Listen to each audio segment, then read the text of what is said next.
1596, bildiri yarışma savaşlarında toplam 5 round vardı. Her roundda sabit zamanlamalı 3 savaş vardı. Sanal Evren şirketi sırf sanal evren ağına girmeyen biri yüzünden kesinlikle maçları geciktirmez veya ertelemez. Maç zamanlamaları çok daha erken yayınlanıyor, eğer taraflardan biri o anda sanal evren ağına giremezse, anında mağlup sayılacak ve aynı zamanda diğer taraf otomatik olarak o maçtan zafer elde edecek. Dolayısıyla bu savaşı Lo Feng savaşmadan kazandı. Üst üste 5 galibiyet. 5 puan, %100, birinci sırayı elde etmek. Bu nasıl olabilir? Lo Feng'in ilkel ormanda dururken ki ifadesi karmaşıktı, son savaşında tüm gücüyle savaşmaya hazırlanmıştı. Bu savaşta galip gelme şansı olmamasına rağmen, başarısız olsa bile heyecan verici bir savaş yapmak istiyordu. Böyle bir sonucu kim bekliyordu? S.O.O. Lo Feng arenanın dışına nakledildi. Yuxiang Dağı'ndaki o barda ekran hala görüntüleniyordu. Lo Feng'in Kelofu'ya karşı savaşı henüz başlamadı, lütfen bekleyin, ancak hemen ardından başka bir uyarı geldi. Lo Feng'in Kelofu'ya karşı maçı, Kelofu belirlenen süre içinde sanal evren ağına girmeyi başaramadığı için otomatik olarak mağlup sayıldı, Lo Feng bu savaşı kazandı. Bar kaotikti. Savaşlarının neden henüz başlamadığını tartışanlar, ekrandaki kelimelerin aniden değiştiğini gördüler, ancak bu, başlangıçta kaotik olan barın sessizleşmesine neden oldu. Saf sessizlik. Barda toplanan birçok evren ülkesinden gelen dahilerin hepsi tamamen şaşkına dönmüştü. Sanki yıllar önce Dünya Kupası sırasında, herkes finalleri, en çok beklenen maçı heyecanla beklerken, bir takım aniden bir takımla karşılaştı. Hemen öncesinde bir trafik kazası geçirdi, birçok oyuncusu ağır yaralandı ve sakatlandı. Bu da onlara hükmen mağlup olmaktan başka çare bırakmadı. Bu sadece kaderin bir şakasıydı. Neler oluyor? Bu ne şakası? Bu doğru mu? Sessizliğin ardından tüm barda kaos hakim oldu. Son savaş, ilk bölgenin yerini belirleyecek olan savaştır. Kelofu neden sanal evrene girmedi? Bu kadar sistemden sonra kimse ekrandaki sözlerden şüphe duymadı, çünkü bunlar sanal evren sistemi tarafından üretiliyordu. Tüm insanlık içinde bu asla ama asla yanlış değildi. Sistemin hata yapacağından şüphelenmeden önce trilyonlarca insanın hata yaptığına inanmayı tercih ediyorlar. Barın köşesinde tüm bunlara dikkat eden X yine bile şaşkına dönmüştü. Lo Feng'in kazanmasını ya da kaybetmesini düşünmüştü ama onun bu şekilde kazanacağını hiç beklemiyordu. Primal bölgeye yarışması savaşları slotu, evren seviyesi, sona erdi, 15 maçın hepsi sona erdi. Lo Feng arda 5 maç kazandı, birinci sırayı aldı ve ilk bölge yuvasını elde etti. Diğerleri, Molo, Kelofu, Yufeng, Longyun ve Bolan mutlak başlangıç bölgesine girmeye hazırdı. Yarışma savaşlarının sonucu doğal olarak hızla yayıldı, Lo Feng'in ilkel bölgeye girmesi aslında hala çekirdek dahilerin kabul edebileceği bir şeydi.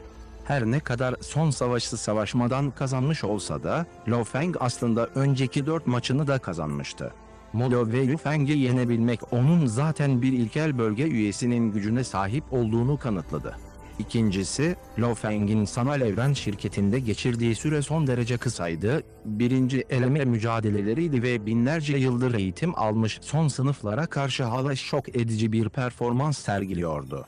Son olarak, dahiler grubunun bakış açısından onun yeteneği muhtemelen Kelofu'dan çok daha saçmaydı.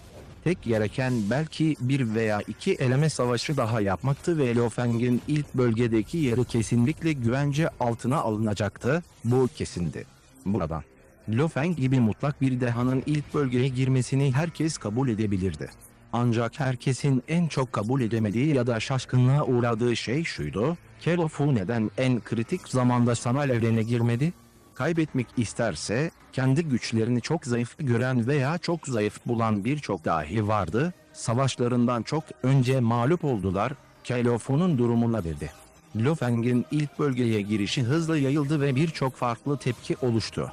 Bazıları inanılmaz derecede mutluydu, tıpkı öğretmeni Turyan İmparatoru gibi kaygısızca güldü, "Haha, iyi öğrencim ilk eleme savaşlarında ilk bölgeye girmeyi başardı, güzel." Diğerleri, artık mutlak bir başlangıç üyesine indirgenmiş olan ilk bölge üyesi Molo gibi dişlerini gıcırdatıyor ve yumruklarını sıkıyordu. Nefret içinde dişlerini gıcırdattı. Bu Lo Feng gerçekten çok şanslıydı. Kelofu da bir aptal olmalı, kritik zamanda ortaya çıkmadı. Gerçekten öldü mü? Bazıları şok olmuştu, tıpkı İblis Not'tan da konuşlanmış ölümsüzler gibi. Yetkili Poyu, kaşlarını çattı, bu disk gerçekten yaşıyor mu? Ve ilkel bölgeye mi girdi? Bin Yıldız mezhebi ve onların aptalları, hepsi işe yaramaz. Diğerleri ona tapıyordu, son aşamadaki ve gökyüzü ve kara bölgelerindeki aynı grup dahiler gibi, hepsi heyecanla şöyle dedi, çömezlerin zayıf olduğunu kim söylüyor? Bizim grubumuzdan Lo Feng hala ilkel bölgeye girmeyi başardı. Ne diyorsun? Bu sadece Kelofu'nun mağlup olmasından kaynaklanıyor. Saçma. Kelofu bu sefer Lo Feng'i yense bile, gelecekte Lo Feng onu hızla geride bırakacaktır. İlk bölge slotunu kazanmak, kutlama için inanılmaz bir nedendi. Rong Jun, Luka ve diğer arkadaşları, kendi kardeşleri Hong, Yıldırım Tanrısı ve ailesi, ebeveynleri, karısı ve çocukları, küçük erkek kardeşi ve benzerleri hepsi onu tebrik etti. Kara Ejderha İmparatorluğu ve Ganu Evren ülkesinden insanlar bile ailesine tebrikler ve hediyeler göndermişti.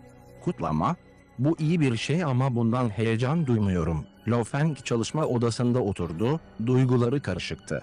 Yarışma savaşlarının en kritik savaşı olan Kelofu aslında mağlup oldu ve ortaya çıkmadı. Bu Lo Feng'i sürekli olarak bu isim yuvasının düzgün bir şekilde elde edilmediğini hatırlatan bir diken gibiydi. Elbette ilkel bölgeye girme şansı inanılmaz derecede değerliydi, artık bu şansa sahip olduğundan otomatik olarak vazgeçemezdi. Lo Feng o kadar katı değildi. Lo Feng, kendini üzme. Böyle mucizevi karşılaşmalar için insanlar onları elde etmenin yollarını bulmak için her yolu denerler. İster kumar ister öldürme, Molo'nun seni arkandan bıçaklaması gibi. Zafer için ellerinden gelen her şeyi yaparlar. Kelofu'nun gelmemesi onun bu fırsatı değerlendirememesinden kaynaklanıyor. Kimi suçlayabilirsiniz? Babata, sakın bunu düşünmeyin. Kaynakları kısıtlı, fırsatları düşük olanların hepsi bu şanslar için mücadele etmek için hayatlarını harcarlar. Öğretmeniniz o zamanlarda tüm bunları adım adım aştı. Neden hala düşünüyorsunuz? Bu. Anladım. Lo Feng başını salladı. Avucuma giren bir karşılaşma, doğal olarak bundan vazgeçmeyeceğim. Sadece aklımda bu diken var. Kelofu neden ortaya çıkmadı? Virgül 1, öldü 2, bir şey onu durdurdu 3, özel sebeplerden olabilir. Sadece bu 3 durum var. Neden bu kadar düşünüyorsun? Omzunda yumruk büyüklüğünde Babata dedi. Lo Feng başını salladı. Ancak içinde hala huzursuzluk vardı. Kelofu neden kritik anda ortaya çıkmadı? Gerçekten öldü mü? Savaşların bitiminden sonraki ikinci günde Lo Feng, mutlak başlangıç bölgesinin dışına çıkıp Yuxiang Dağı'nın ilk bölgesine taşınmak zorunda kaldı. Mutlak başlangıç bölgesindeki villasının içinde. Lo Feng, Luka, Rong Jun, A. İlhem ve Qian Shui ve diğerleri, Lo Feng'i ilk bölgeye kutlamak ve uğurlamak için bir araya gelmişlerdi. Birçok arkadaşı gittikten sonra Lo Feng oturma odasında tek başına oturdu, o muhteşem kanepeye baktı ve etrafına baktı. Burası, çok uzun zamandır burada yaşıyordu. Gitmem gerekiyor, Lo Feng mırıldandı. Lo Feng, sanal evren şirketinden bir mektup var. Babata omzunun üstünden bağırdı. Ah! Lo Feng'in gözleri parladı, hızlıca dokundu ve havada bir ekranı açtı, oradaki en yeni postayı hızla açtı. Posta açıldı. Beyanname. Bu sürenin ilk bölge slotu için evren seviyesindeki eleme savaşları sırasında son savaş Kelofu tarafından kaybedildi. Yarışmanın tüm süreci boyunca o imkansız seviye bir görevle meşguldü. İmkansız seviyedeki görevlerin ölüm oranı %90'a varıyor, son derece tehlikeli. O zamandan bu yana sanal evrene giriş yapmadığı gerçeğine bakılırsa, bu imkansız göreve düşmüş olması çok muhtemel. Bir kez daha şiddetle tavsiye ediyoruz. Eğitim görevleri evren seviyesindeki her üye için çok önemlidir, ancak yapabileceklerinizi seçmelisiniz, sınırı aşmak hayatınıza mal olabilir. İmkansız seviye görevlerinin tarihinde düşmüş pek çok mutlak dahiler var. Evren seviyesindeki ilk bölge üyelerinin ölümlerinin yaklaşık yarısı imkansız görevlerden kaynaklanıyor. Aynı sözleri bir kez daha vurguluyoruz. Şirket herkes için tüm kaynakları hazırladı, ancak yolu siz seçiyorsunuz. Ne? Lo Feng gelen posta karşısında şok oldu. Bu Kelof'u tüm eleme savaşları boyunca gerçekten imkansız seviyedeki bir görevde miydi? İmkansız seviye görevi. Şu anda bulunduğu tek yer olan Demon Not'tan da bile son derece tehlikeliydi. Güvenli bir şekilde hayatta kalabilmesinin tek nedeni, diğer dahilerden çok daha üstün olan iradesi ve Mosha klanından oluşan bedeni sayesinde birbirine bağlı bir bağımlılığa sahip olmalarıydı. Eğer Mosha klanının üyesi olmasaydı Lo Feng çoktan hayatını kaybetmiş olacaktı. İmkansız seviye görevlerinde güvenli bir nokta bulmak genellikle çok zordu. Tıpkı Lo Feng gibi, o da Mosha'nın bedenine güvendi ve şanslıydı. Miras Sarayı'na ve İblis Dağı'nın çekirdeğine ulaştı. Ancak o zaman bilincinin büyük bir bölümünü güvenli bir şekilde sanal evren ağına girmeye gönderebildi. Eğer Demon Knot Mountain'e uygun koz kartlarım olmasaydı, İmkansız seviyedeki görevde büyük ihtimalle ölmüş olurdum. Lo Feng şöyle düşündü. Kelof'u, eleme mücadelelerinde yer almasına rağmen muhtemelen bilincinin büyük bir kısmı dışarıdayken yüksek seviyede uyanıklığı korumak zorundaydı. Tıpkı şirketin söylediği gibi, bunu yapabilirdi, büyük ihtimalle düşmüşlerdir. Ölüm yoksa canlı mı olduğunu sanal evren şirketi tarafından bile kısa sürede belirlemek çok zordu. İmkansız seviye misyonunun yer aldığı dünya genellikle çok tehlikeli olduğundan, sanal evren şirketinin durumunu kısa sürede doğrulaması çok zordu. Tıpkı Lo Feng'in birkaç yıllığına ortadan kaybolması gibi, şirketin bunu doğrulamasının hiçbir yolu yoktu. Lo Feng bu açıklama karşısında şok oldu. Yarışmanın sonucundan hala memnun olmayan birçok çekirdek üye de bunu okuduktan sonra tamamen şok oldu.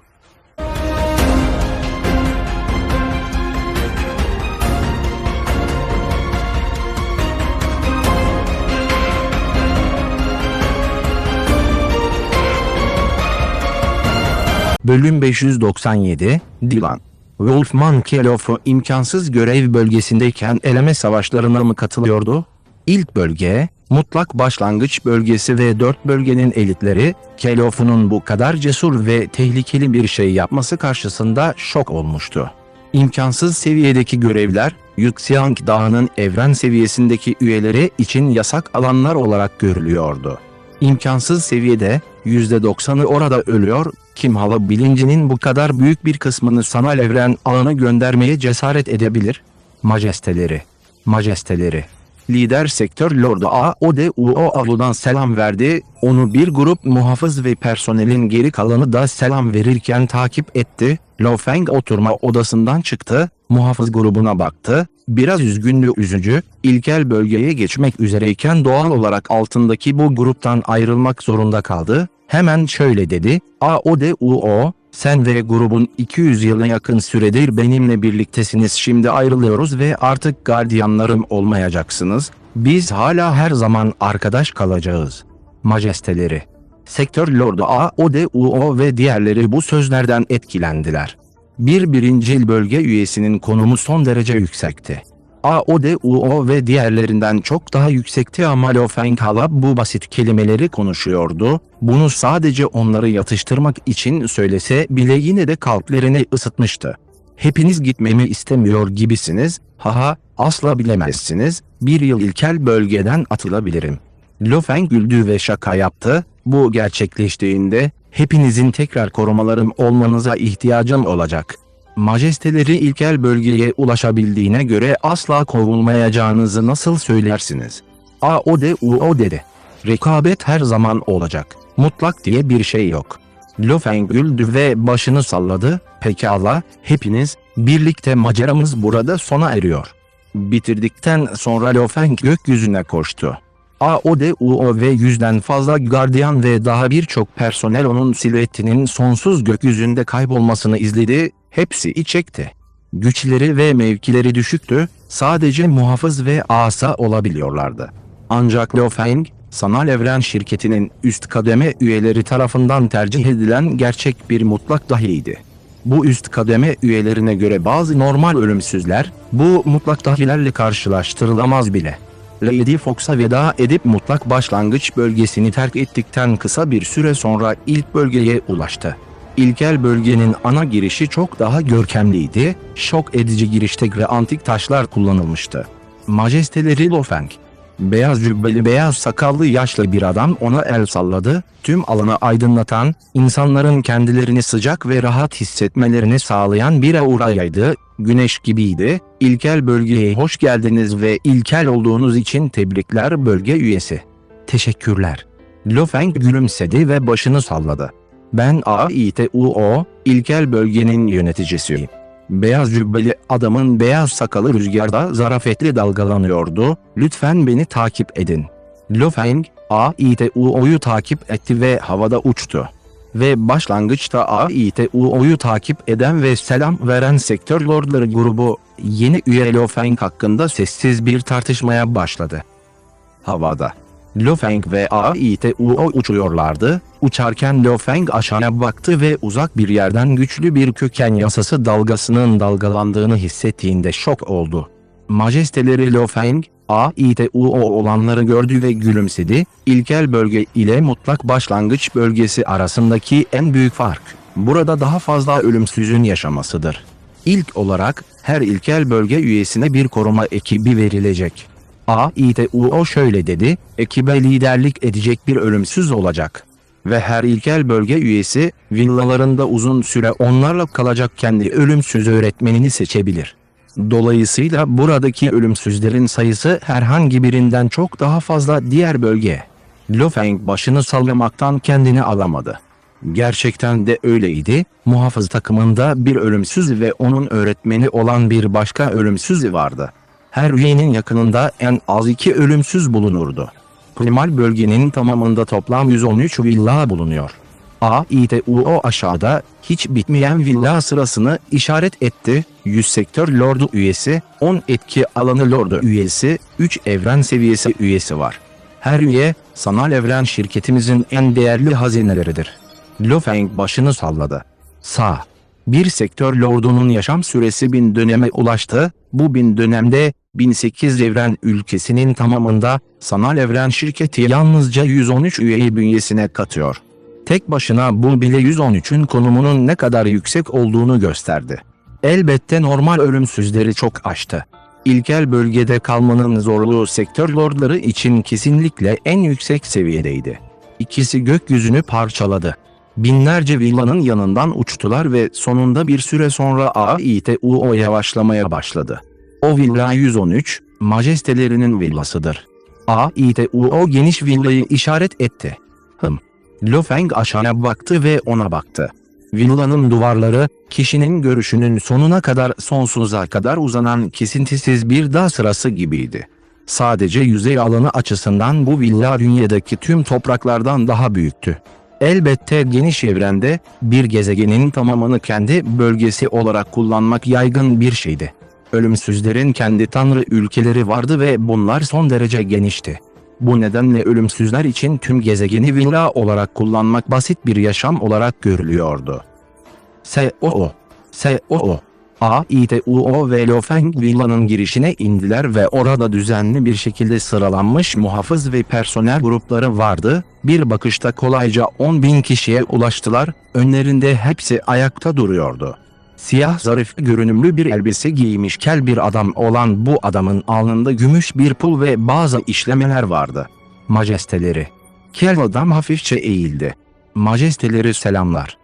Arkasındaki 1000'den fazla askeri tek dizinin üstüne çöktü ve saygıyla bağırdı, enerjileri birleşmişti.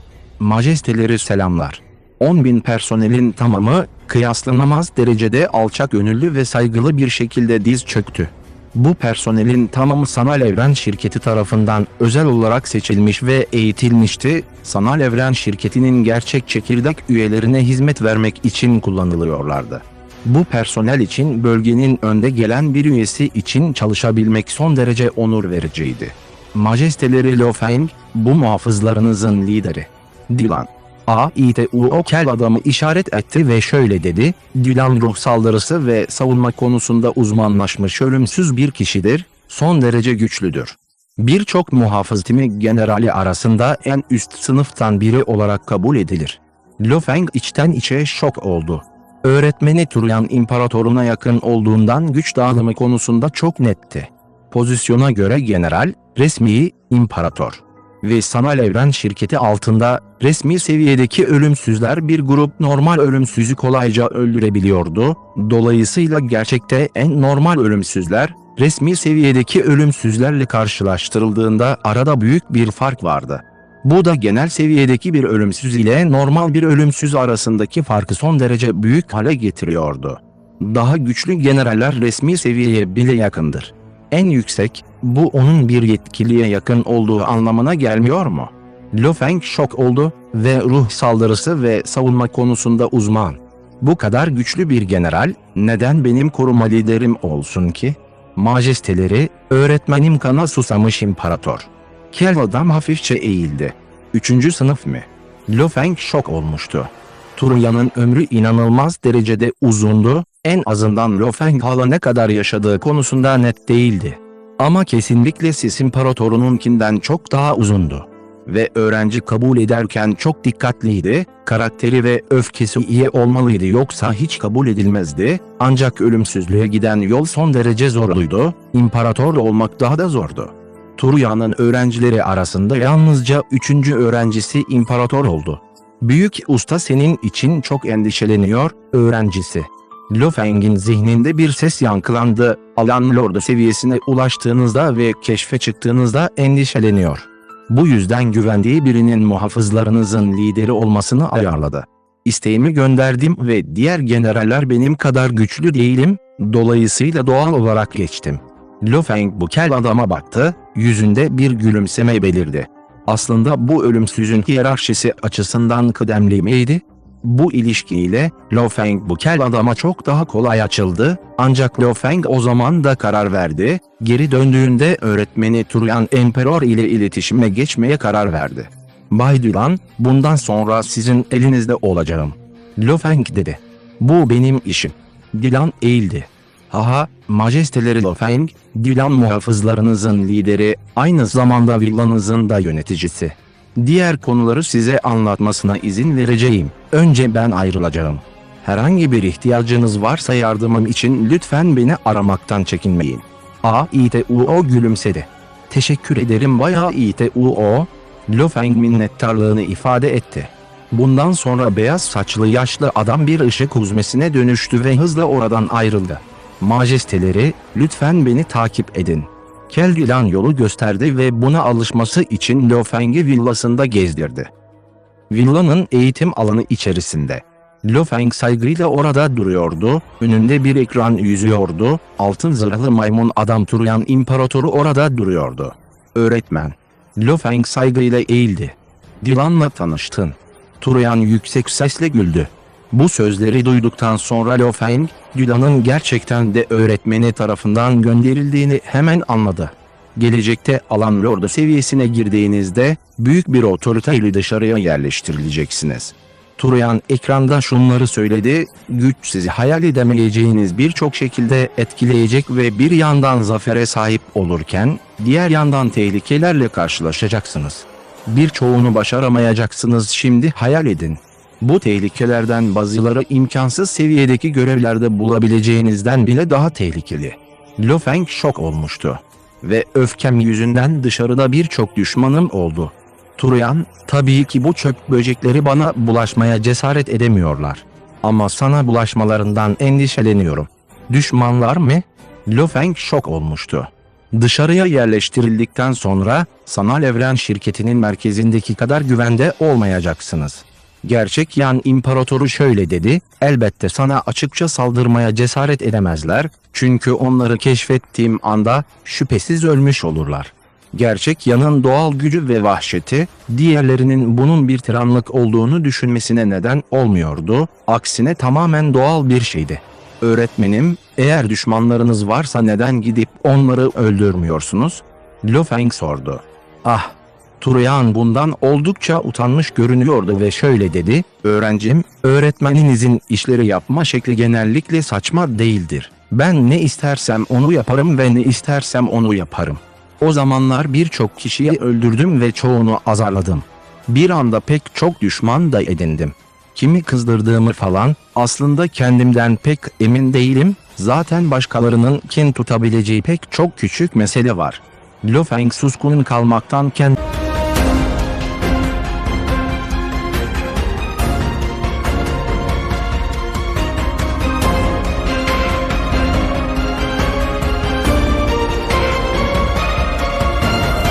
birinin bir öğretmeni olsa bile o öğretmen onu her zaman nadiren takip ederdi. Bu kesinlikle ender bir fırsattı. Lo Feng doğal olarak bunu biliyordu. Bunu herkes biliyor. Turuyan ekranda ancak öğretmeninizi seçmenin bir püf noktası var demekten kendini alamadı. Kandırmak. Lo Feng merakla sordu. Bildiği kadarıyla bu sadece altın ve uzay kanunları veya ruh silahları ve benzerleri konusunda uzman birini öğretmeniniz olarak tercih edeceğinizi söyleyen bir talep göndermek değil miydi? Ve ilk bölge üyelerine verdikleri öğretmenler en azından resmi seviyede ölümsüzlerdi. Her ne kadar imparator seviyesindeki ölümsüzler ve evren ülke lideri seviyesindeki ölümsüzler de kişinin öğretmeni olabilseler de bunu yapmaya istekli olmaları gerekiyordu. Sanal Evren şirketinin onları zorlamasının hiçbir yolu yoktu. Ve Turuyan İmparatoru gibi bu devasa figürlerin her zaman Lo Feng'in yanında kalmasının hiçbir yolu yoktu. Bu nedenle öğretmenler normalde resmi seviyedeki ölümsüzlerdi. Elbette bir hile var. Turuyan ekranda gülümsedi. Altın, uzay ve bu iki yasanın birleşimi konusunda yetkin, ölümsüz bir öğretmen bulmak istediğinizi biliyorum. Lo Feng başını salladı. Ancak bunun gibi pek çok ölümsüz var. Sanal Evren şirketi bir tane gönderecek ve sen de onu kabul etmek zorunda kalacaksın. Gerçek Yan İmparatoru gülümsedi. Kendine en uygun öğretmeni nasıl bulacaksın? İşte bu noktada harekete geçmem gerekecek. Birinin birçok öğretmeni olabilir. Ancak konumları farklı olabilir. Eğer kişi gerçekten kişisel olarak bir öğretmen aramaya gitseydi, ilişki çok daha yakın ve gerçek olurdu. Gerçek Yan İmparatoru gibi. Ve Lo Feng'in katıldığı halka açık dersleri tamamen veren öğretmenler diğerlerinden çok daha mesafeliydi. Sanal Evren şirketinin villasında kalması ve ona ders vermesi için ayarlayacağı öğretmenle yakın bir ilişkileri olacaktı. Ancak Lo Feng'in şahsen gidip onu talep etmesine gerek kalmayacaktı. Geri döndüğünüzde postayla bir istek gönderin, bu satırı ekleyin. Ekranda Turuyan gülümsedi, ölmeyen Bubulu'ya çok saygı duyduğunuzu ve onun gerçekten öğretmeniniz olmasını istediğinizi söyleyin. Bubulu mu? Lo Feng duyduğunda onun çok güçlü bir insan olması gerektiğini anladı. Eğer yazarsam geçer mi? Lo Feng şüpheliydi. Ölümsüzün gelip gelmemesi tamamen ölümsüzün kendisine bağlıydı. Bu işi halledeceğim. Turuyan ekranda yüksek sesle güldü. Teşekkür ederim öğretmenim. Lo Feng içinde minnettarlık hissetti. Bu gerçek bir öğretmendi. Evrende bir öğretmen ile öğrencisi arasındaki ilişki en uzun olanı trilyonlarca yıl gibi bir süre yaşadığı için kan bağını bile aşmıştır. Aileleri 1000 döneme kadar yaşayabilseler bile eninde sonunda bir gün öleceklerdi. Bir kişinin ailesi öldüğünde yıllar sonra gelen nesiller ya onları hiç görmemiş ya da çok daha erken ölmüşlerdir. Bu ilişki bir öğrenci ve öğretmeninkiyle nasıl kıyaslanabilir? Öğrenci ve öğretmen öğrenciye talimat verir, öğrenci güçlendiğinde bir gün öğretmenin sağ kolu bile olabilir. Tıpkı Turuyan'ın öğrencilerine adım adım ciddi bir şekilde talimat vermesi gibi, bu da neredeyse öğrencilerini tamamen şımartmak gibiydi. O gün Lo Feng, öğretmeninin talimatlarını takip ederek hemen isteğini gönderdi, önce isteğini girdi ve ardından ölümsüz Bubulu'ya saygı duyduğunu ekledi. Gerçekte, öğretmeni ondan bahsetmeden önce bu Bubulu'nun adını hiç duymamıştı. Bubulu mu? Öğretmeninin söylediğine göre, bu Bubulu her ne kadar resmi seviyede bir ölümsüz olsa da, gerçekte savaş yetenekleri neredeyse imparator seviyesine ulaşmış durumda. Lo Feng, neredeyse imparator seviyesindeki bir ölümsüzün, onun zaten evrende devasa bir figür olarak kabul edildiğini düşündü. O zamanlar öğretmeni Huyan Boyu öldüren ölümsüz de imparator seviyesine yakın bir varlıktı. Böyle bir varlık, villasında kalıp ona ders mi veriyor? Üçüncü gün, Lo Feng bir posta aldı. İçinde ölümsüz Bubulu'nun onun öğretmeni olmaya istekli olduğu yazıyordu. Yaklaşık 10 gün sonra Bubulu nihayet Lo Feng'in villasına ulaştı. Villasının girişinde Lo Feng, kel adam Dylan ile yan yana yürüdü ve sessizce Bubulu'nun gelmesini bekledi. "Geldi." Dylan yavaşça dedi. "Ah." Lo Feng dikkatlice baktı, altın rengi bir ışık gökyüzünü anında yırttı, ardından Lo Feng'in hemen önüne indi, silüetini ortaya çıkardı. Bu 1,6 metre uzunluğunda, dağınık saçlı bir cüceydi, vücudunda alkol kokusu alınabiliyordu, bakışları çekingen, ara sıra bir delilik parıltısını açığa çıkarıyor. Lo Feng içeride düşündü. Bu buluyor mu? 1,6 metre bile olmayan bu cüce mi? İçinde öyle düşünse de yine de mutlak saygıyı korudu, bir öğretmen ile muhafızlarının lideri tamamen farklıydı. Her ne kadar resmi seviyedeki bir ölümsüzün konumu yüksek olsa da Lo Feng'in birincil bölge konumu, Dylan'la herhangi bir baskı hissi olmadan eşit şartlarda konuşmasına izin veriyordu. "Sen Lo Feng misin?" Cüce Lo Feng'e baktı. Lo Feng öğretmen Bubulu'yu selamlıyor. Lo Feng saygıyla eğildi. Saygılı." Cüce yanındaki Dylan'a baktı, Dylan da saygıyla eğildi, "Selamlar Lord Bubulu." Dylan gerçekten çok güçlüydü ve bir memura çok yakındı ya da neredeyse bir memur olduğu söylenebilirdi. Ancak Bubulu neredeyse bir imparatordu. Aralarındaki güç farkı gökyüzü ve toprak gibiydi. Gerçek yan öğrencilerini nasıl şımartacağını gerçekten biliyor. Cüce birkaç büyük adım atıp villaya girdi, Lo Feng ve Dylan da arkalarından takip etti. "Öğrencilere öğretmenlik hakkında pek bir şey bilmiyorum." Cüce birkaç adım attı ve yürürken yüksek sesle şunları söyledi, "Sesi ne kadar gürlerse çınlasın." Bu yalnızca Lo Feng ve Dylan'a ulaştı, uzaktaki büyük sektör lordları, etki alanı lordları ve evren seviyesindeki muhafızlar grubu tek bir ses bile duyamadı. "Pençe kullanmada çok ustayım." Cüce yüksek sesle konuştu. "Bu yüzden pençe yöntemlerimi kullanacağım ve uzay ve altının kökeni yasalarını anlamana yardım edeceğim. Ayrıca bunları nasıl birleştireceğini öğrenmene de yardımcı olacağım." "Evet." Lo Feng dikkatle dinledi. "Pençeler mi?" Altın boynuzlu canavarın en maharetli kozu yırtan gökyüzü pençesiydi. Miras anılarına göre bu hareket, incelediği kadim resimlerle ve önceden kadim enerjilerin içinde tutulan canavar tanrısı heykeliyle birleştirildiğinde pençe teknikleri geliştirilebilirdi. Lo Feng'in en güçlü ve usta saldırıları olduğu söyleniyor. Ruh silahlarından ve kılıç hareketlerinden bile daha fazlası. Elbette pençe tekniklerini serbest bırakmak için insan vücudunu kullanmak çok daha zayıftı. Ancak temelin kendisi hala pençe tekniklerinde uzmandı. "Ah!" Cüce Lo Feng'e baktı ve sonunda bir gülümseme ortaya çıkardı. "Fena değil. Oldukça itaatkar ve akıllı öğrencileri severim. Git, hadi eğitim sahana gidelim. Önce yeteneklerini öğreneceğim ve göreyim yasaları anlama yeteneğin nasıl, kavramada yanlış bir dönüş yapıp yapmadığını. Elbette sen gerçek yan imparatorunun öğrencisisin, yanlış yola sapsan bile muhtemelen o kadar da kötü olmaz." "Evet." Lo Feng hemen eğitim alanına doğru yürüdü. Eğitim sahası içerisinde Cüce Bubulu ve Lo Feng içeride duruyordu. "Bir uzay konumunu simüle et." Bubulu emretti, Lo Feng hemen itaat etti ve eğitim alanındaki tüm manzara çarpık, geniş ve sonsuz bir alana dönüştü. Elbette eğitim alanının içindeki alan sadece bu kadar büyüktü, dolayısıyla bu evren alanı, Lo Feng yalnızca birkaç yüz kilometrelik bir alanda hareket edebiliyordu. Cüce Bubulu ve Lo Feng boşlukta duruyordu. "Gitmek." Cüce Bubulu emretti, "Git, tüm köken kanunu anlayışını açığa çıkar, ister ruh silahı ister yakın dövüş, fark etmez.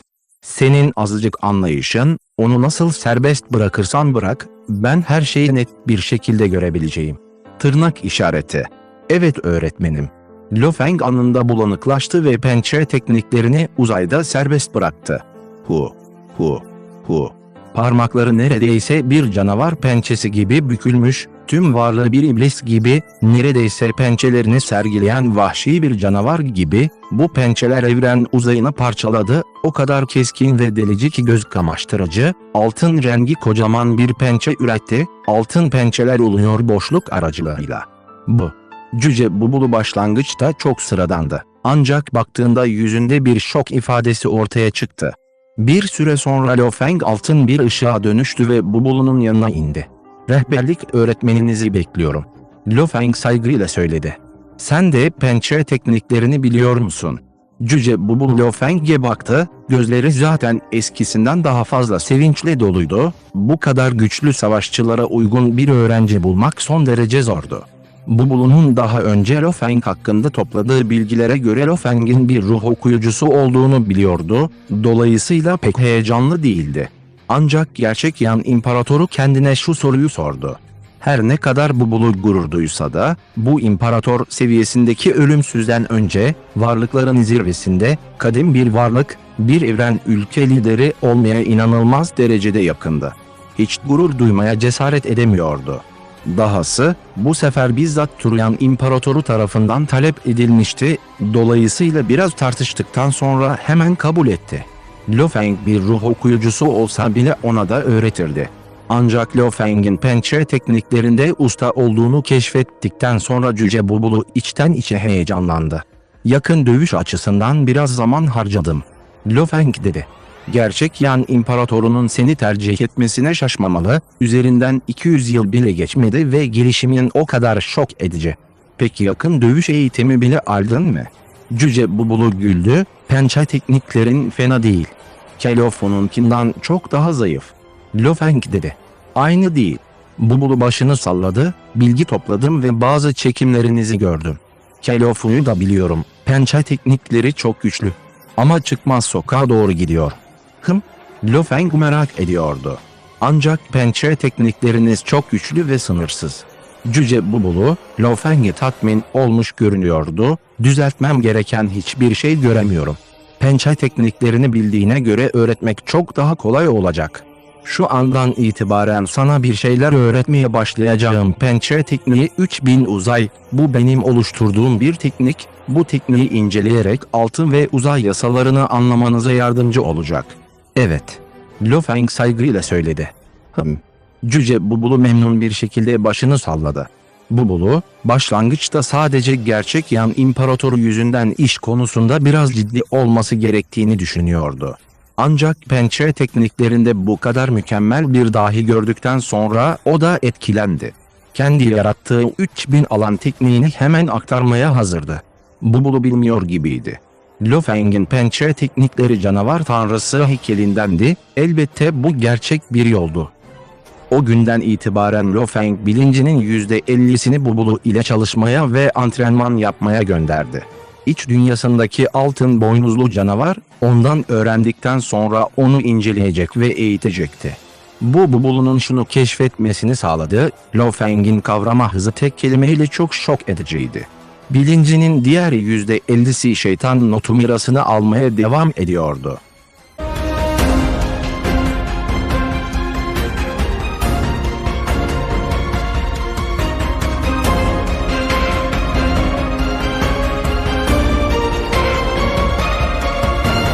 Bölüm 599, Mirasın sonu.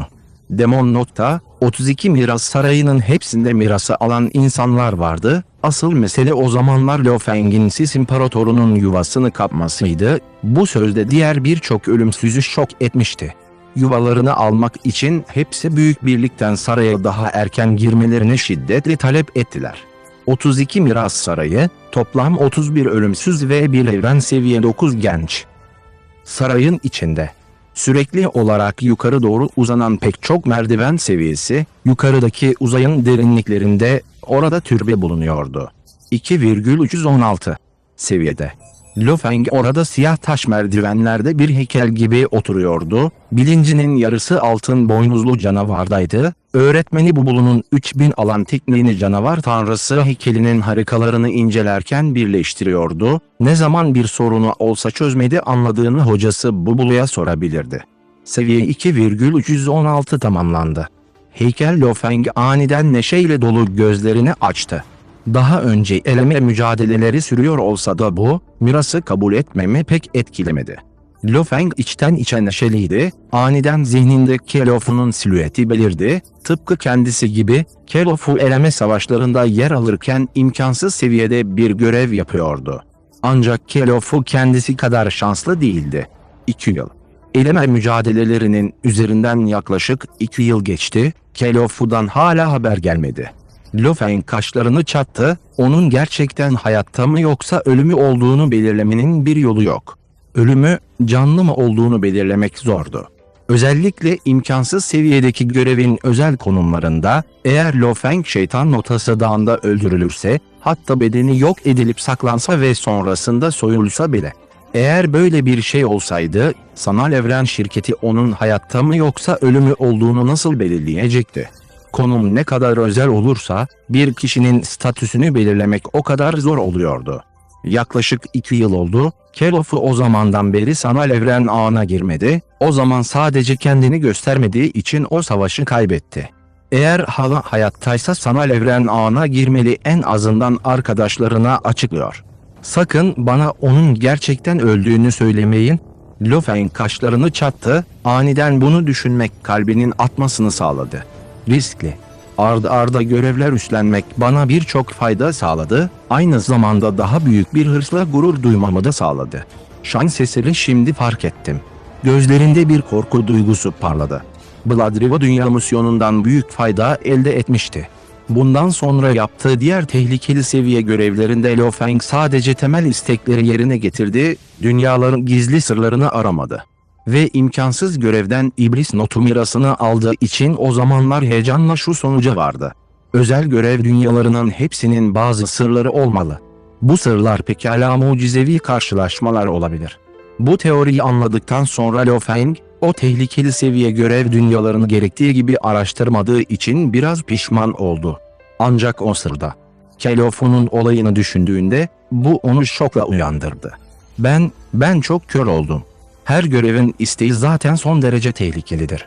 Blood River dünyasında 3 kan kristali elde etmek, onları absorbe etmek ve bir kan savaşçısı olmak gibi. Evrenin 9. seviyesindeki bir deha için bu son derece tehlikeli ve zor bir şeydir. Sonuçta kişi dikkatsiz olduğu anda onlar da kan savaşçısı olurlar, bir bölge ordu yerliyle karşılaşıp saldırıya uğrayabilirler ve herhangi bir teknolojik silah ve benzerleri kullanamazlar. Lo Feng şöyle düşündü. Eğer antik tanrı harabesinin sırlarını araştırırsam, canavar tanrısı heykellerinin sırlarını araştırırsam, biri kesinlikle şüphesiz öldürülür.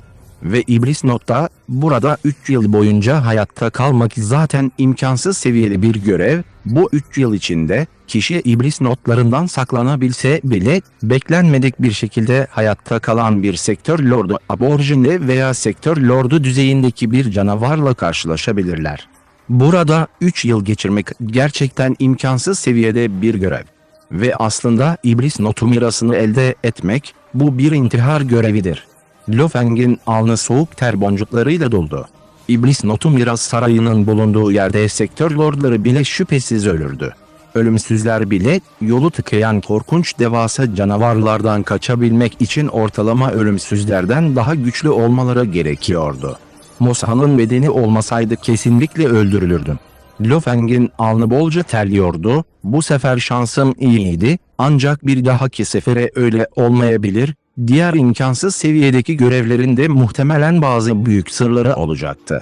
Ve onları gerçekten aramak ve faydalarını elde etmek tehlike muhtemelen Demon Knot Mountain'inkinden daha az olmayacaktır.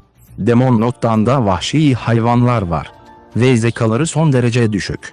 Ancak diğer imkansız seviyedeki görevlerin sırları, onlara eşlik eden tehlike sadece hayvanlar olmayabilir.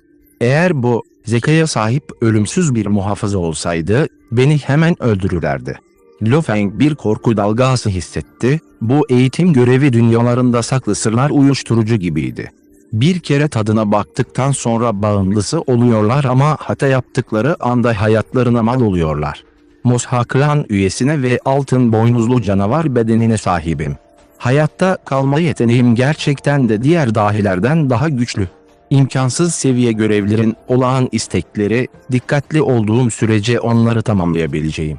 Ancak aşırı hırslanırsam ve körü körüne gizli büyük sırları ararsam, küçük hayatımı pekala kaybedebilirim. Lo Feng düşündü. Öğretmeninin söylediğine göre Kelofu'nun gücü ancak son birkaç yüzyılda patladı. Lo Feng'in gözleri parladı, bana, görevlerinden biri sırasında çok büyük gizli bir karşılaşma keşfettiğini söyleme. Lo Feng'in tahminine göre her görevin gizli bir sırrı olabilir. Ancak bunları keşfeden tek kişinin kendisi olacağını düşünmüyordu. Büyük ihtimalle öyle olabilir. Birkaç yüzyıl önce yaşadığı karşılaşma nedeniyle böyle bir karşılaşmanın tadını biliyordu. Dolayısıyla bu zamanın imkansız seviyedeki görevi sırasında muhtemelen bilinçli olarak gözlemlemiş ve sırrı aramıştı. Ancak bu nedenle davet etmiş olabilir tehlike, sonunda hayatını kaybediyor. Lo Feng'in gözleri parladı. Muhtemelen bu şekilde oldu, o da her görevin arkasında bir sır olduğunu tahmin etmişti, dolayısıyla hırsı da artmıştı. Başkaları da öyle olabilir. Bu tür süper karşılaşmalar ve onlara eşlik eden riskler de bir o kadar süper. Mosa vücudum sayesinde bu sefer tehlikelerden kaçmayı başardım. Peki ya bir dahaki sefere? Lo Feng hemen daha temkinli davrandı. Bir adımla bulanıklaştı ve merdivenlerin 2,317 katına indi, anında inanılmaz derecede gizemli teknikler anılarına akmaya başladı, bir kez daha mirasın daha fazlasını kabul etmeye başladı ve eğitim yoluyla ruhunun değişmesine neden oldu.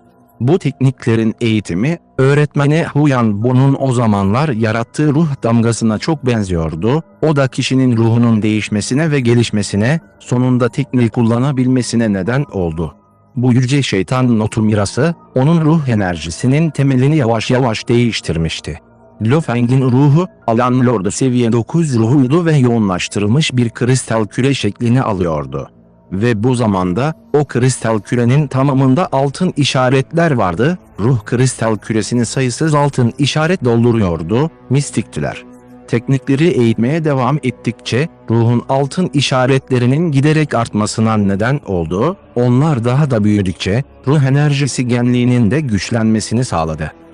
Ancak bu iblis notu mirasının da bir sonu vardı. 3. seviyede. Lo Feng taş merdivenlerde diz çöktü, cildi terden sırılsıklandı, yüzü solgundu, gözleri kanlanmıştı, başını tutmadan edemedi, ruhu inanılmaz derecede yorgundu, bu Lo Feng'i sanki uykuya dalacakmış gibi hissettirdi teslim olduğu an. Ruhun delici acısı, onu parçalanmak istemesine neden oldu. Sebat edin. Miras'ın bu adımına kadar ısrar edin, hepsini kabul etmeliyim.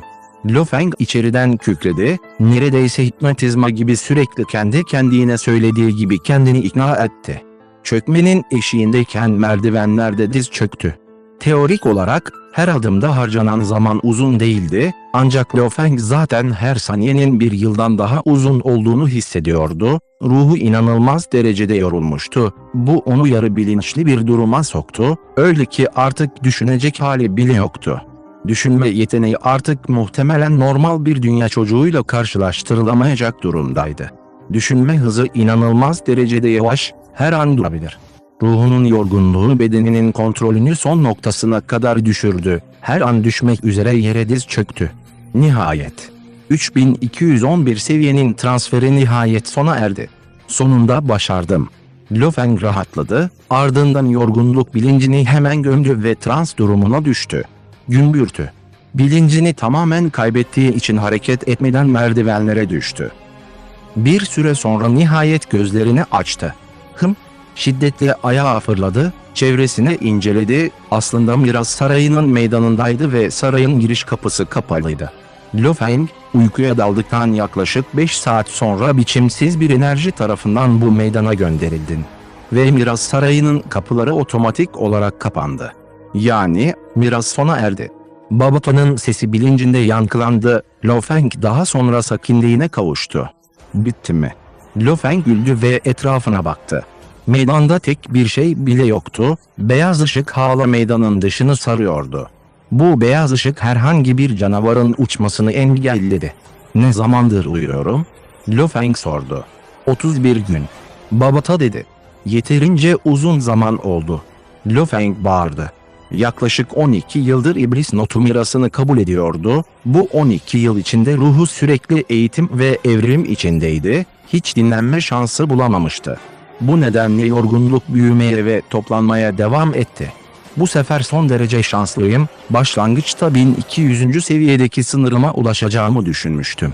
Lo Feng güldü ve haykırdı, altın ruh meyvesini Mosha Klan üyesinden almayı beklemiyordum, ruhumdaki özel bir özelliği değiştirdim ve mirasın daha fazlasını kabul etmesine izin verdim, bu benim 3,211 seviyeye ulaşmamı sağladı.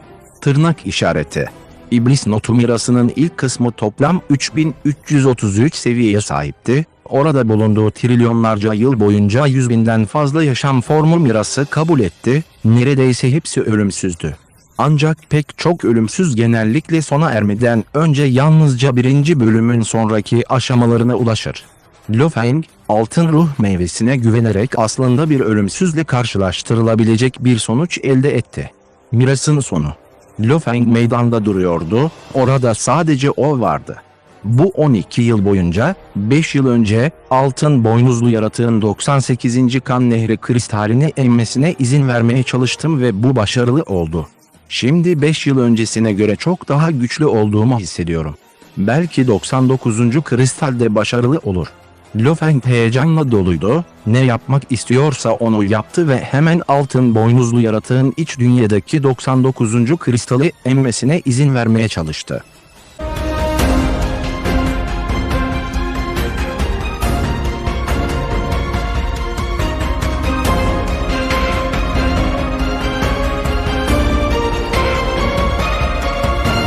Bölüm 600, Ayrılmak. O zamanlar Kan Nehri dünyasında, Mosha klanının üyeleri, Kan Nehri dünyasını yok etmek için otomat gemisine güveniyordu ve 10.000'e yakın Kan Nehri kristalini ahlaksızca topluyorlardı. Altın boynuzlu canavarın bedeni vahşi canavar Kuyo Inu'dan çok daha büyük olmasına rağmen zorlukla 97'ye kadar Kan Nehri kristali emmeyi başardı. Sonrasında emilen herhangi bir kristalin öldürme niyeti çok korkunçtu. Lo Feng'in iradesinin buna dayanmasının hiçbir yolu yoktu. BT. Bu nedenle o zamanlar geçici olarak durmak ve gelecekte bir ilerleme gerçekleşene kadar sessizce beklemek zorundaydı. Şeytan notu mirası, eğitimi sırasında sürekli olarak benim dayanıklılık yeteneğimi test etti, iradem için büyük bir eğitim faktörü oldu. Ve bu miras kişinin ruhunu değiştirmek için kullanılıyor, zaten ruhumun kontrolünü 10 kattan fazla artırdı. Lo Feng şöyle düşündü, bu 12 yıl boyunca zihinsel durum eğitimim hiç durmadı. Zihinsel durum eğitimi diğer şeylerin eğitiminden tamamen farklıydı. Köken yasasını anlama ve çalışma teknikleri gibi bunlar da büyük miktarda odaklanma ve enerji veya benzerleri gerektirir. Ancak zihinsel durum çok fazla şey gerektirmiyordu, bu daha çok kişinin kendini doğru zihinsel duruma yerleştirmesiydi. Örneğin savaş sırasında kişinin kendini toplaması gerekiyordu, aksi takdirde savaş sırasında duygularının kontrolünü kaybetmek gücün yalnızca %70-80'ine neden olurdu. Ve Yıldırım Tanrısı ve Hon gibi onların zihinsel durum eğitimleri son derece yüksek bir seviyeye ulaştı, durum ne kadar karmaşık olursa olsun, durumlarını hiçbir şekilde etkilemez. Savaş yetenekleri aslında hala bu sayıda parlıyordu. Diğerleri özel koşullar nedeniyle olağan yeteneklerini aşabilirler ve Hon gibi insanlar her an gücünün %200'ünü serbest bırakabilirler. Bu, kişinin gücünü aşırı düzeyde serbest bırakmasına izin veren doğru zihinsel durumdu. Elbette, zihinsel durum eğitimi açısından Hon, Çin tarihinde zaten süper bir azizlik seviyesine ulaşmıştı. Yıldırım Tanrısı bile onun zihinsel durumu Hon'unkinden sadece biraz daha zayıftı. Ve Lo Feng, Yıldırım Tanrısından biraz daha zayıftı. Şans eseri, Lo Feng'in ona öğretecek ve rehberlik edecek iki büyük figürü olan Hon ve Yıldırım Tanrısı vardı. Dolayısıyla zihinsel durumu her zaman gelişiyordu. Zihinsel durum eğitiminin harcanan zamanla pek bir ilişkisi yoktu. Ve ölümsüzlüğe ulaşmak isteyen bazı savaşçılar en az birkaç 10 binlerce yıl eğitim almak zorundaydı, bazıları ise milyonlarca yıl eğitim almak zorundaydı. Ancak zihinsel durum eğitimi açısından son derece yüksek bir seviyeye ulaşmak için sadece 10 yıl gibi kısa bir süre yeterliydi. Sonuçta Çin'in eski insanlarının yaşam süreleri 100'ün üzerinde değildi. 12 yıl. Bu 12 yıl boyunca Liu Feng oldukça gelişti. 3 büyük zihinsel durumda yazık oldu. Hala sadece birinci seviyenin zirvesindeydi. Tabii ki tek başına irade açısından zaten inanılmaz derecede güçlüydü. Liu Feng sessiz meydanda duruyordu. Kendi iç dünyasında. Altın boynuzlu canavara benzeyen muazzam dağ silsilesi, 2 göletten daha büyük devasa altın gözleri sağdaki pençeye bakıyordu, kan nehri kristali içinde yatıyordu. 99 numara. Sağ pençe sıkıldı ve keskin bir pençe avucun içine doğru savruldu, anında pullar parçalandı ve o küçük kan nehri kristali canavarın ruh enerjisi tarafından kontrol edilerek yaraya doğru yönlendirildi.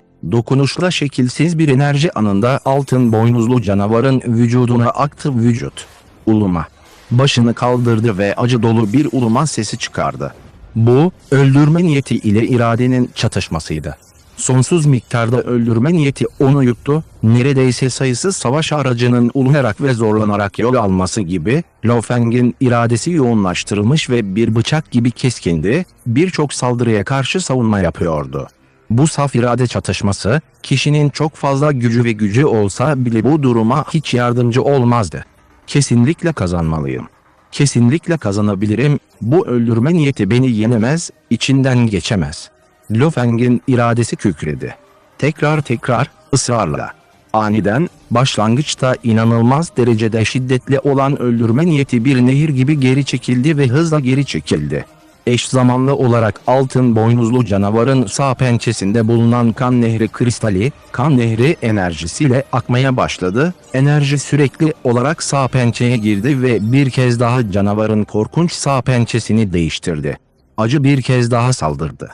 99. kristalin beraberinde getirdiği acının miktarını ancak hayal edebilirdik. Altın boynuzlu canavarın karaya çılgınca çarpmasına, dağ sıralarını parçalamasına neden oldu. Ne kadar acı verici olursa olsun, buna ancak dayanabilirdi. Sonunda ağrı azaldı. 99. kristal sağ pençesiyle tamamen kaynaşmıştı. Uluma. Altın boynuzlu canavar başını kaldırdı ve mutlu bir şekilde uludu, uluması sonsuz iç dünyada yankılanıyordu.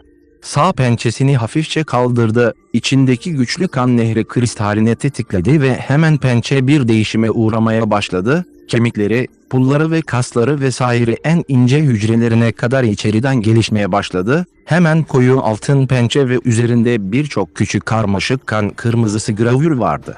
Gravürler sağ pençenin tamamını kaplıyordu ve birleşerek bir hayvanın uluyan resmini oluşturdular. Ne tuhaf bir resim. Daha önce 98. kristali başarılı bir şekilde emdiğinde sağ pençenin ortaya çıkan kan kırmızısı oyma resmi hiç de bu uluma canavarına benzemiyordu. Ancak 99. kristali geçtiğinde bir araya gelen ve ortaya çıkan yüzlerce başka oymayı ekledi. Başlangıçta dağınık gravürler eskisinden çok daha eksiksizdi. Gravürler, canavar tanrısı heykelindeki canavara çok benzeyen tam bir canavar oluşturuyordu. Tek fark şuydu. Canavar tanrısı heykeli gibi tek boynuzu yok. Ve boynuzu eksik olduğundan bu kan kırmızısı gravür resmi henüz tamamlanmamış gibi görünüyor. Sanırım 100.'yu başarıyla özümsediğimde bu tamamlanmış olacak.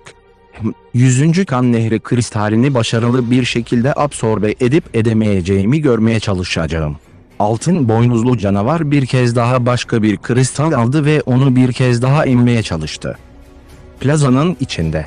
Liu Feng meydanda duruyordu, yanındaki taş zemin taze kanla kaplıydı, toprak bedeninin daha önce 99. kan nehri kristalini emerken acı içinde tükürdüğü kandı. 100. kristali absorbe etmek bir başarısızlıktı. Liu Feng alnındaki tiri oluşturdu, 100. kristalin son emilimi gerçekten çok zordu, sanırım başarılı olması için irade gücümün daha da artması birkaç yıl daha alacak. 99. kristali absorbe etmek başarılıydı, 100. kristal ise başarısızdı, ancak Liu Feng yine de çok heyecanlıydı. Çünkü sağ pençesindeki kırmızı gravüre göre, uluyan bir canavara aitti ve bu canavar neredeyse tamamen canavar tanrısı heykeline benziyordu, sadece bir boynuzu eksikti. Kan nehri kristali, gerçekten de kan nehri dünyasının efsanevi canavar tanrısı ile bağlantılı. Liu Feng şöyle düşündü. ister bir kan savaşçısı, ister kara bir savaşçı, ister altın boynuzlu canavarın tetiklediği kan nehri enerjisi olsun, hepsi birbiriyle bağlantılıdır canavar tanrısı. Ve sanırım 100. kristali başarılı bir şekilde özümsedikten sonra boynuz ortaya çıkacak. Ve resmin tamamı tamamlandıktan sonra büyük bir sürpriz olabilir. Lo Feng çok mutluydu, plazanın etrafına baktı, orada kendisinden başka yaşam formu yoktu, ancak derin uçurum dünyasında trilyonlarca canavar vardı. Sayısız canavar, hatta ölümsüz seviyedeki devasa canavarlardan birçoğu vardı. Geri dönme zamanı. Lo Feng'in vücudu çarpıktı. S.O.O. Mosa'nın bedeniyle değişti ve o anında bir buz ayısına dönüştü.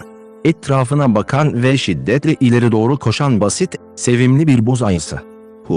Buz ayısı hemen beyaz ışık bariyerini geçti, sayısız canavarın bulunduğu aşağıdaki sonsuz uçurum dünyasına baktı, bir plop ile aşağıdaki buza indi ve aptalca ayağa kalktı. Çevredeki diğer aptal canavarların hiçbiri bu buz ayısını fark etmemiş bile görünüyordu. Buz ayısı yukarıdaki 32 yüzen saraya baktı, 32'sinin de beyaz bariyeri var mı? Bunu takiben Lo Feng'in sarayını koruyan ışık yavaş yavaş dağılmaya başladı. Görünüşe göre diğer 31 sarayın hepsinde mirası kabul eden yaşam formları var. Buz ayısı baktı, neyse, zaten elimden geleni kabul ettim ve artık dayanamıyorum. Zamanı değerlendirip gitme zamanı. Buz ayısı etrafına bakındı. Uçsuz bucaksız, soğuk, derin uçurum dünyasında hangi yöne bakarsa baksın, sonsuz görünüyordu, sonsuz canavarlarla doluydu ve canavarların sayısı inanılmazdı. Nasıl çıkacağım? Buz ayısı Lo Feng şaşkına döndü. Nasıl girdim ve nasıl gideceğim? O zamanlar Molo'nun tekmesi sayesinde deliğe girip derin uçurum dünyasına düşmüştü. Ancak ayrılmak için delikten uçuyor musunuz? Derin delik bölgesinde birçok devasa ölümsüz seviye canavar var. Hepsi aynı anda birçok deliği izliyor, yalnızca ölümsüz canavarlar var. Yutma enerjileri korkunç. Onlarla uğraşmasam iyi olur. Lo Feng hatırladı. Deliklerin altındaki bölgenin tamamı ölümsüz canavarlardı. Ve Lo Feng buz ayısı formundayken deliklere doğru uçan başka bir canavar görmedi. Diğer hayvanlar bile deliklere uçmuyor. Onlar ne yapmıyorsa ben yapamam. Lo Feng düşündü.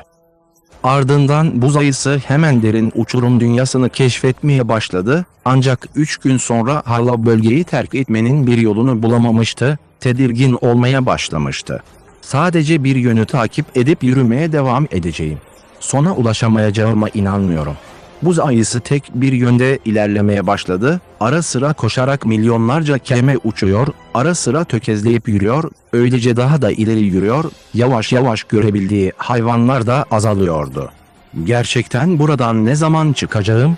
Buz ayısı Lo Feng mırıldandı. Tek yönde ilerlemeye devam etti, görüş alanı içindeki canavarlar o kadar azdı ki o sadece ara sıra bir tanesini fark edebiliyordu. Korkunç iblis notu anında bölgeyi geçti, buz ayısı Lo Feng sadece hafifçe sarsıldı. Her ne kadar Mosa klan üyesinin bir dönüşümü olsa da, buz ayısının içindeki çekirdek yine de Lo Feng'di ve çekirdek ruhun içinde saklıydı, doğal olarak iblis notasından etkilenecekti. Bu iblis notu, daha düşük seviyeli bir sektör lordu savaşçısını etkileyebilmelidir. Şeytan notu mu? Buz ayısı aniden durdu, gözleri genişçe bakıyordu, insani duygularla doluydu, sonunda iblis notları geldi. Bu kadar uzun süre derin uçurum dünyasında dolaştıktan sonra tek bir şeytani nota bile keşfetmemişti. Lanet etmek. Sonunda bir şeytan notuyla karşılaştım. Buz ayısı Lo Feng inanılmaz derecede heyecanlıydı, o kadar heyecanlıydı ki ağlayacak gibi hissetti. Burada bir iblis notu keşfetmek, sanki uçurumun derinliklerindeki dünyanın neredeyse dışına çıkmışım gibi görünüyor.